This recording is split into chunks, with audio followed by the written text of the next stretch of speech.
tudo bem com vocês? Hoje eu vou fazer um vídeo que eu montei já tem um tempinho e nós vamos conhecer uma história que trata a respeito de uma curiosidade envolvendo o maior naufrágio existente na história do século XX, que foi o naufrágio do Titanic. Vamos conhecer essa historinha?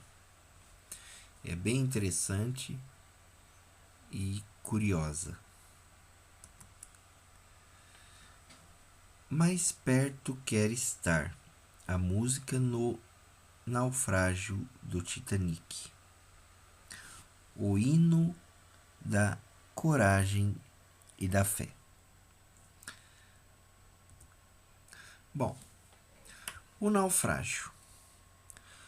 Durante sua viagem inaugural, ocorrida em 14 de abril de 1912, o RMS Titanic, considerado por seus soberbos construtores como o navio que nem mesmo Deus conseguiria afundar, naufragou após colidir com um iceberg,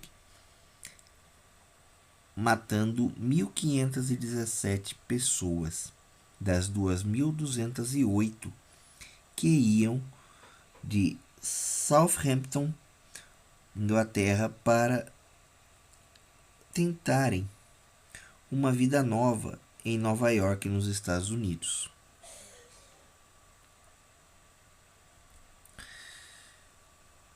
Uma pequena análise com relação ao naufrágio.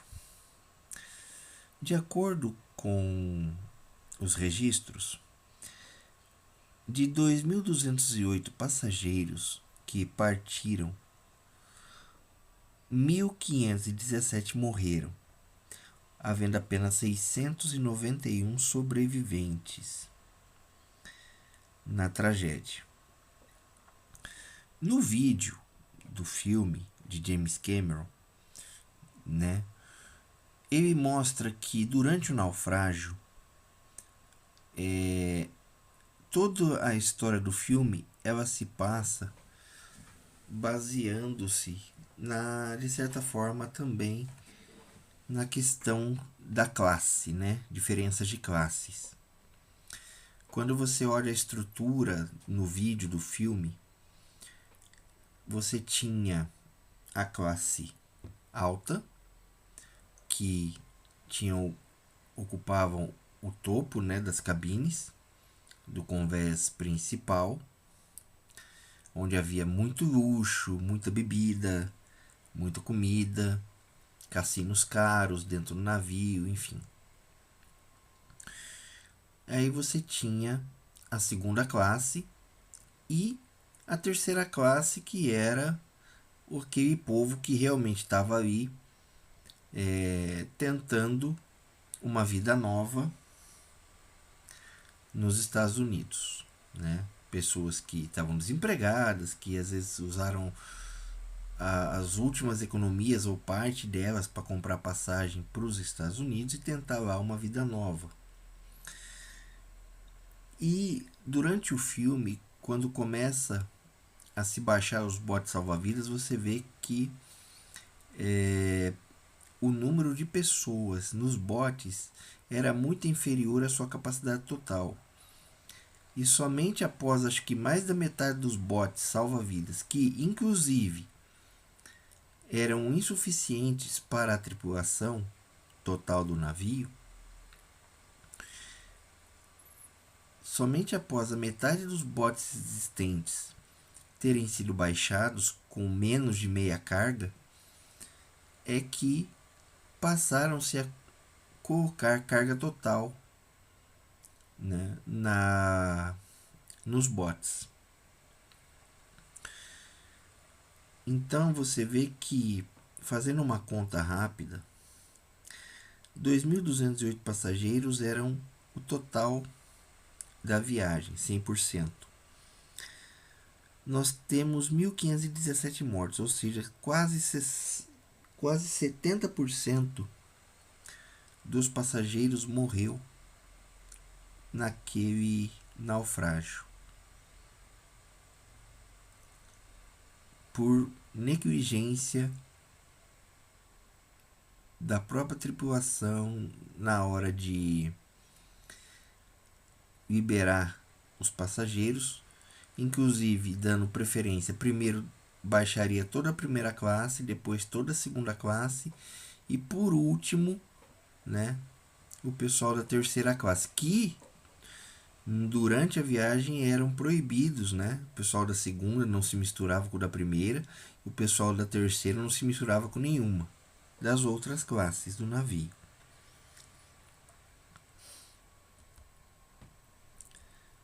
O naufrágio. Um fato curioso ocorrido durante os minutos finais da tragédia do Titanic, onde, para tentar acalmar parte do pânico generalizado que tomara os passageiros, onde muitos desses passageiros, eles em desespero se jogaram nas águas congelantes, tentando escapar de serem puxados pelo navio para o fundo do mar. Nesse momento, o violinista e líder da orquestra, Wes Wallace Harvey, diante da situação, começa a tocar a música Never My God Today.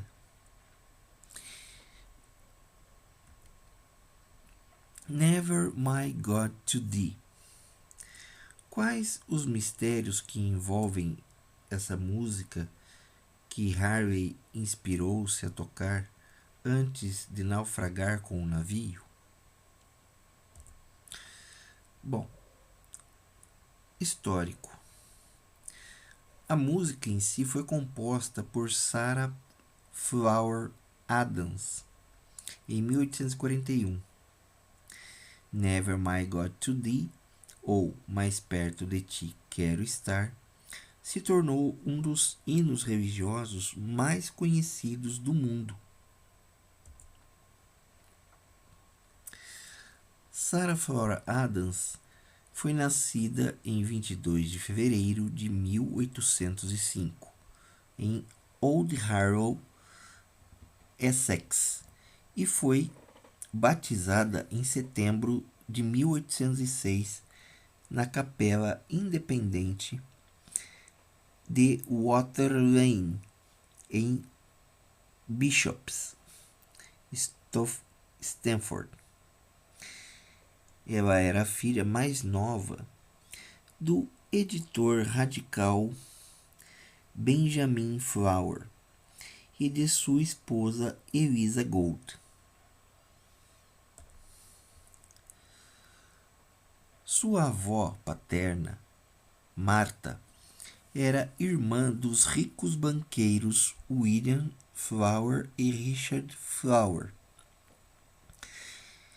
que havia morrido no mês anterior ao seu nascimento. Sua irmã mais velha era a compositora Eliza Flower. Após a morte do pai, por volta de 1825, as irmãs passaram a fazer parte da família Fox. Ambas iniciaram atividades literárias e Sarah adoeceu pela primeira vez com o que haveria a ser a tuberculose. Um fato curioso sobre a Sarah é que ela era surda. Então, além da saúde frágil, ela era surda. Ela e sua irmã se juntaram à sociedade religiosa que se reunia em South Place, em Fitchburg, sob os cuidados pastorais de Fox, que as encorajou e simpatizou com elas e elas, por sua vez, o ajudaram em seu trabalho. Elisa, a mais velha, dedicou-se a enriquecer as parte musical do culto na capela, enquanto Sara contribuiu com hinos.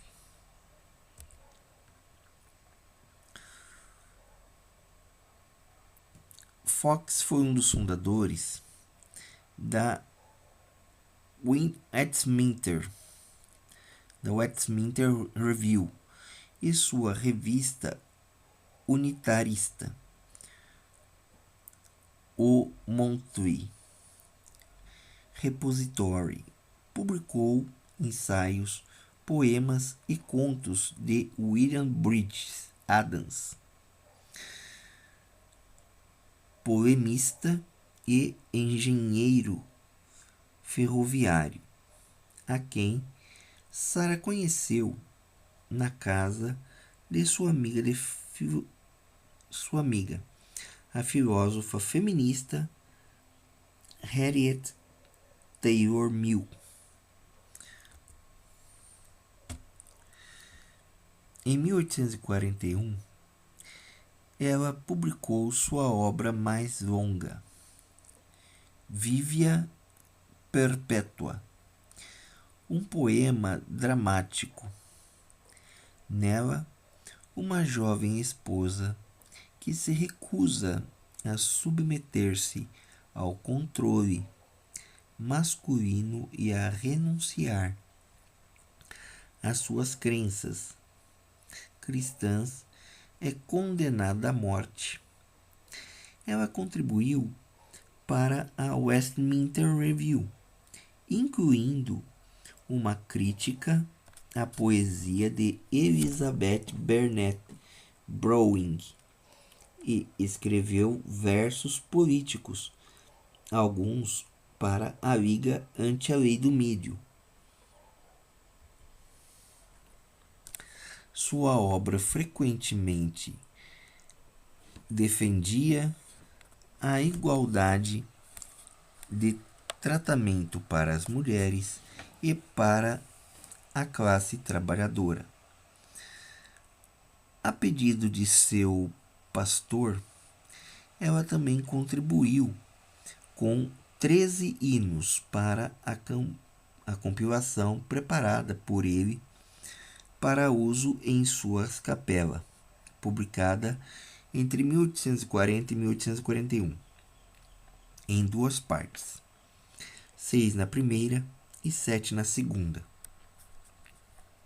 Destes, os 2 mais conhecidos, Mais perto de ti, meu Deus, e Ele envia o sol, ele envia a chuva, estão na segunda parte. Para esta obra, sua irmã Elisa escreveu 62 melodias. Sua única outra publicação, um catecismo para crianças, intitulado The Flag at the Flowersteen, foi publicado em 1845.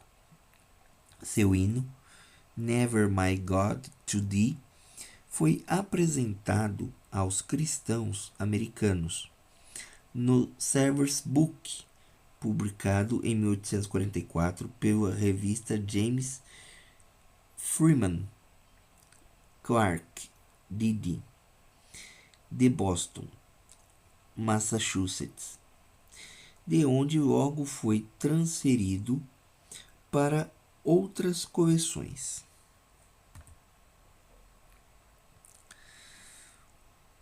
Uma seleção de hinos que ela escreveu, publicada pela Fox, incluía sua obra mais conhecida, Never My God to Thee, que teria sido tocada pela banda quando o RMS Titanic, que afundou em 1912.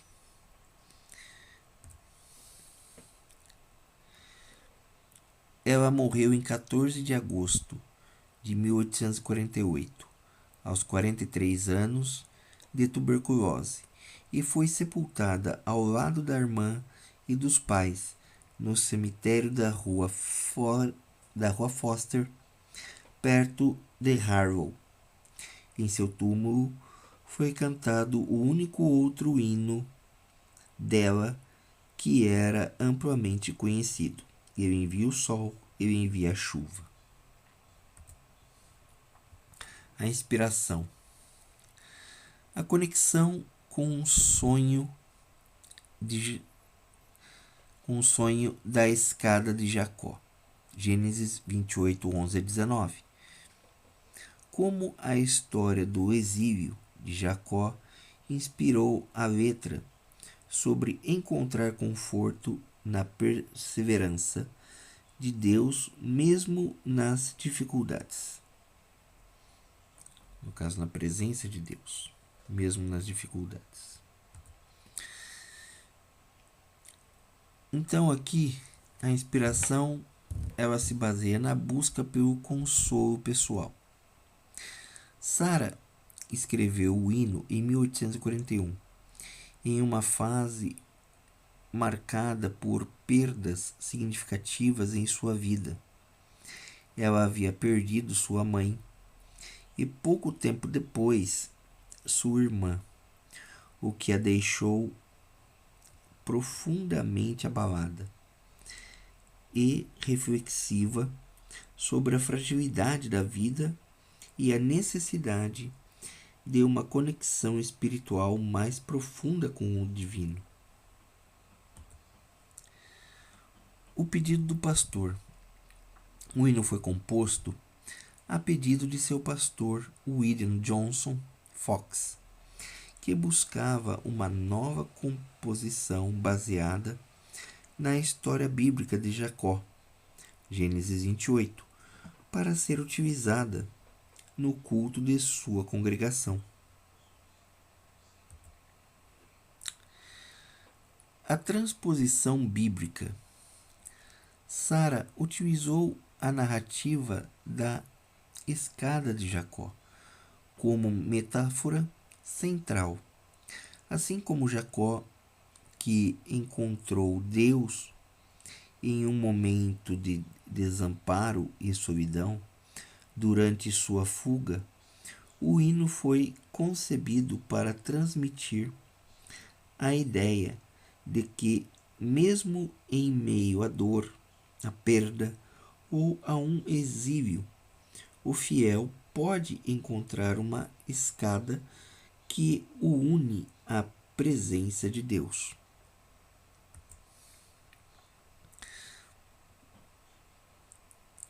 A ressonância com a tragédia. Embora o hino tenha sido criado décadas antes do naufrágio do Titanic, em 1912, sua letra sobre encontrar força na cruz e na presença de Deus, mesmo diante do sofrimento, tornou-se, ironicamente, um eco perfeito para o momento final dos passageiros. O papel de Wallace Harvey.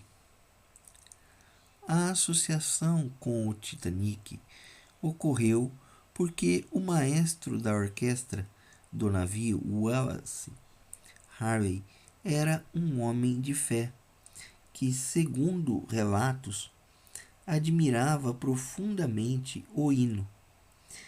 A decisão de tocar a música durante o naufrágio foi motivada pelo desejo de oferecer conforto espiritual e um sentido de dignidade aos passageiros no momento de sua morte. A obra de Sarah permaneceu como um símbolo de serenidade justamente por ter sido escrita a partir de um lugar de genuína necessidade de conforto espiritual que acabou encontrando um eco histórico inesperado no desastre do Titanic. Mais perto quer estar a letra.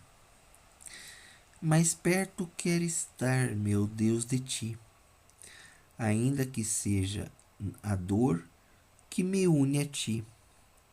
Sempre hei de suplicar, mais perto quer estar, mais perto quer estar, meu Deus, de ti.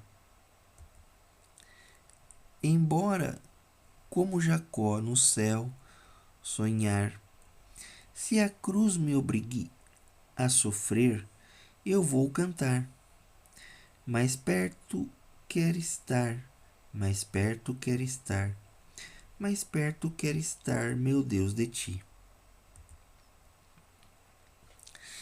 Se pela mão da fé o céu abrir e a própria cruz levar-me à glória, subir teus anjos a chamar, eu vou, enfim, habitar mais perto, muito perto, meu Deus, de ti. Chegou. Então, aqui nós temos o Gênesis 28, 11 a 19, onde Jacó chegou a um lugar onde passou a noite, porque já era sol posto. Tomou uma das pedras do lugar, fez seu travesseiro e ali se deitou. E sonhou: eis uma escada posta na terra, cujo topo tocava no céu, e eis que os anjos de Deus subiam e desciam por ela. Perto dele estava o Senhor, e lhe disse: eu sou o Senhor, o Deus de Abraão, teu pai, e o Deus de Isaque. A terra em que agora estás deitado, eu a darei a ti e à tua descendência. A tua descendência será como o pó da terra. Estender-te-ás para o ocidente e para o oriente, e para o norte e para o sul. Em ti e na tua descendência serão abençoadas todas as famílias da terra. Eis que eu estou contigo e te guardarei, por onde quer que fores, e te farei voltar a esta terra, porque não te deixarei até que haja cumprido tudo o que eu te tenho referido.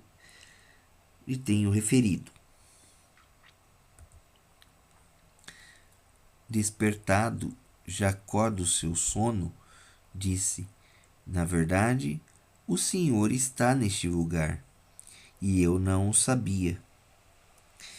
E temendo, disse: quão terrível é este lugar! Este não é outro senão a casa de Deus, e esta é a porta dos céus.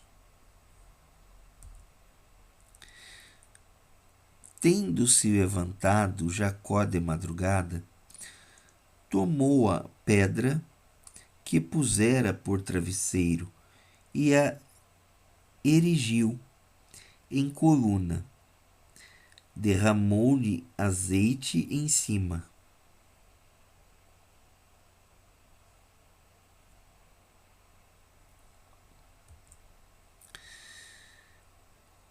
Chamou aquele lugar de Betel. O nome da cidade, porém, antes era Luz.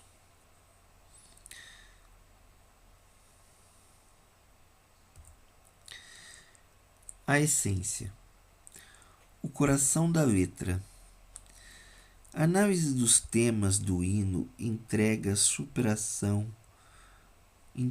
superação da dor e a esperança na eternidade.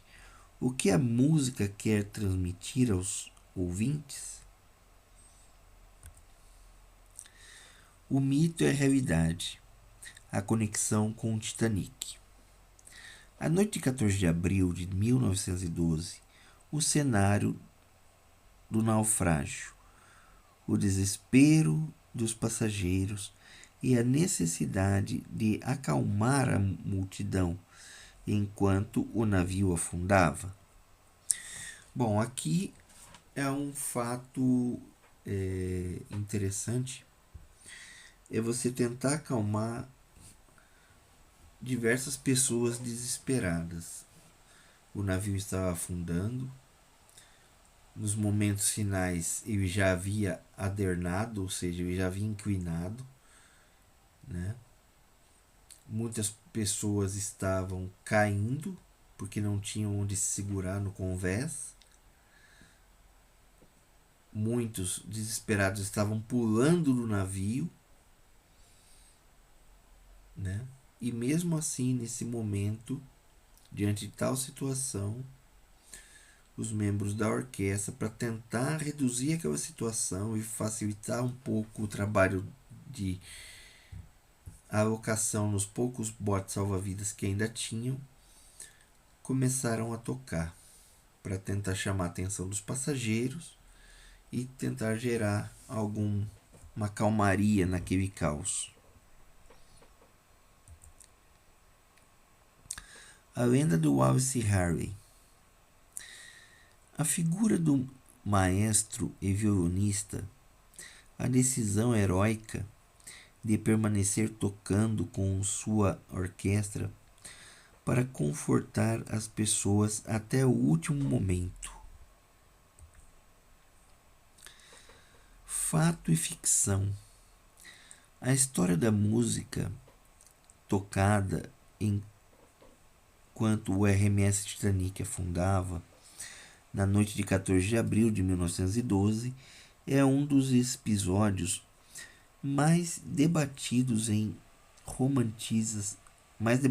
romantizados da história marítima. A narrativa oscila entre relato de sobreviventes, a investigação histórica e a construção cultural de um mito. O relato e a lenda oficial. A última música. A crença popular consolidada pelo filme em 1997 e por relatos de sobreviventes da época é que a banda liderada por Wallace Harvey tocou o hino Never My God to Thee, Mais Perto Quero Estar, como sua última música.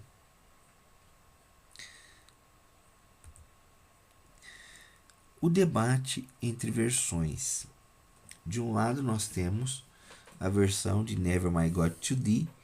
Muitos sobreviventes afirmam ter ouvido este hino. Para muitos, a música representava um conforto espiritual no momento final do desespero. E temos a versão de Song ad Autonomy. Pesquisadores e outros sobreviventes sugeriram que a banda tocou valsas e peças populares da época, como Song at Autumn, que faziam parte do repertório padrão de Harley, para manter a calma e evitar o pânico absoluto entre os passageiros.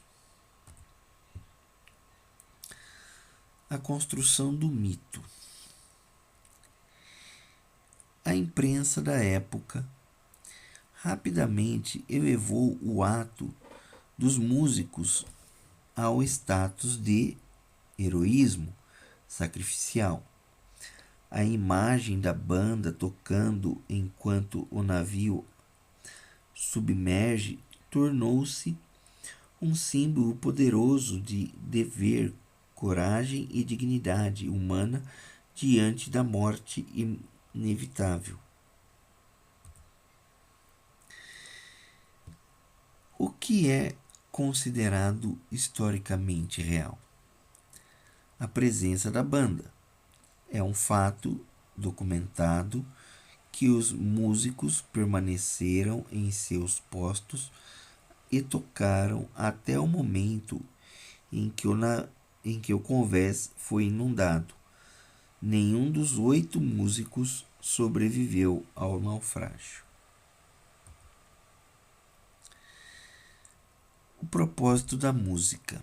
A decisão de tocar música independentemente da peça específica foi uma estratégia deliberada para tentar controlar o comportamento da multidão e garantir que o processo de embarque nos botes salva-vidas ocorresse com a maior ordem possível, minimizando a histeria.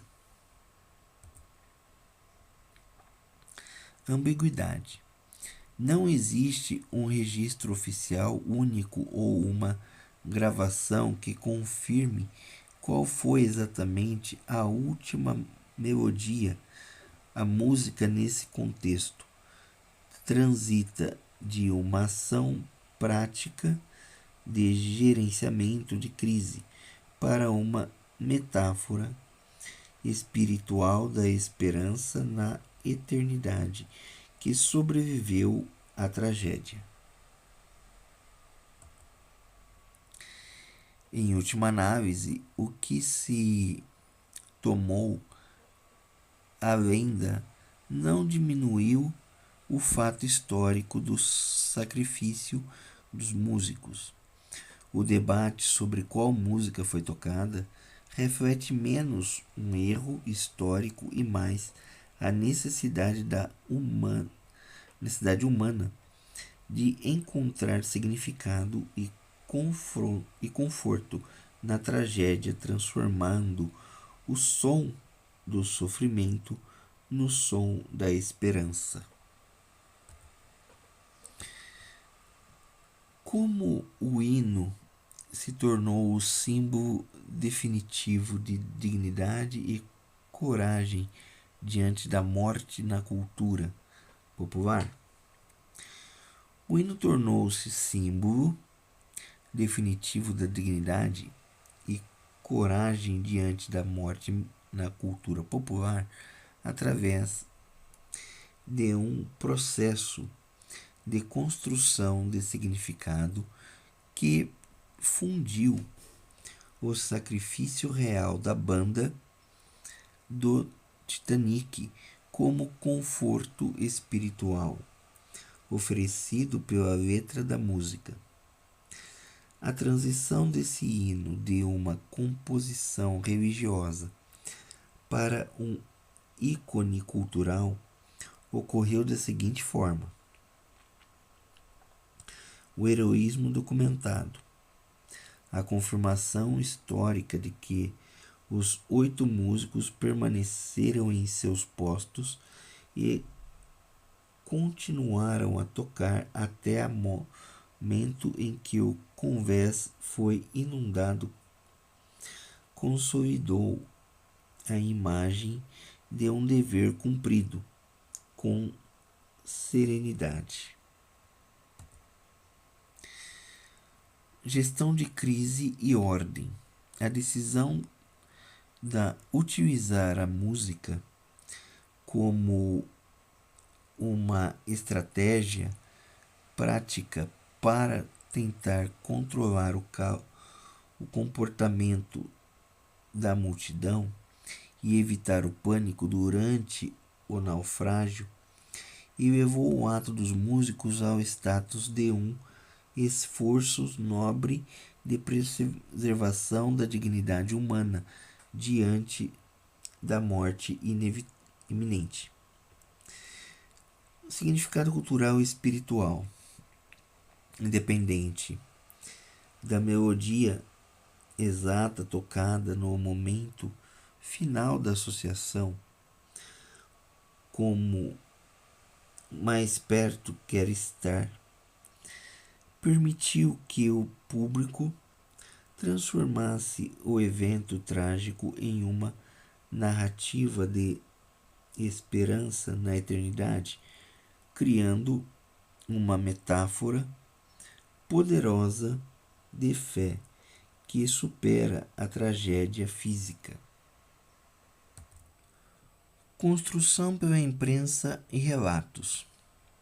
Desde a época da tragédia, a imprensa e os relatos de sobreviventes elevaram o comportamento dos músicos a um nível de heroísmo sacrificial, cristalizando a ideia de que o hino representava a última resistência do espírito humano contra o terror. Essa construção mitológica sobreviveu ao tempo porque preenche uma necessidade humana fundamental, a busca por sentido e transcendência mesmo diante de uma destruição inevitável. Por que a música continua sendo usada em funerais e momentos de luto ao redor do mundo? O conforto que ela traz em momentos de desespero. A música possui uma capacidade singular de atuar como uma ponte emocional, mesmo de luto. Nos momentos de luto, oferecendo conforto onde as palavras frequentemente falham. O uso do hino como mais perto de ti quer estar em funerais e momentos de crise ao redor do mundo não é um acaso, mas um reflexo de como o cérebro e o espírito processam a perda. O poder do conforto no desespero. Então, por meio da regulação emocional. A música de ritmo lento e melodia harmoniosa tem um efeito fisiológico calmante, ajudando a diminuir a frequência cardíaca e a reduzir a ansiedade em situações de choque ou desespero profundo.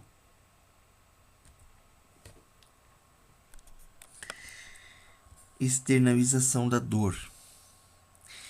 Em momentos de luto, a dor pode ser avassaladora e difícil de articular. A música fornece um recipiente seguro para essas emoções, permitindo que o enlutado despeje seus sentimentos em algo externo, o que focaliza o processo de catarse. Senso de comunidade e pertencimento. Quando entoada em grupo, a música cria uma experiência compartilhada.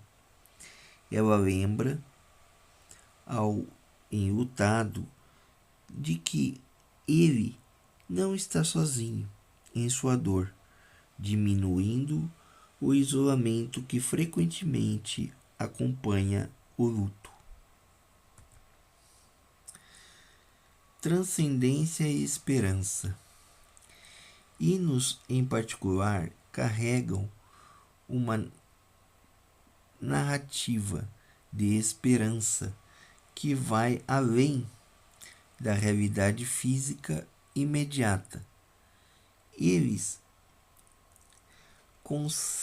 conectam o indivíduo a uma dimensão espiritual ou a uma promessa de conforto eterno, o que altera a percepção da morte, transformando o fim em uma passagem. Eles também têm uma estrutura ritualística. O luto pode ser caótico e desorientador. A música oferece uma estrutura, um início, meio e fim, que ajuda a organizar o caos emocional do funeral, dando às pessoas uma forma clara de homenagear o falecido e expressar seu respeito. Porque ainda é tão atual,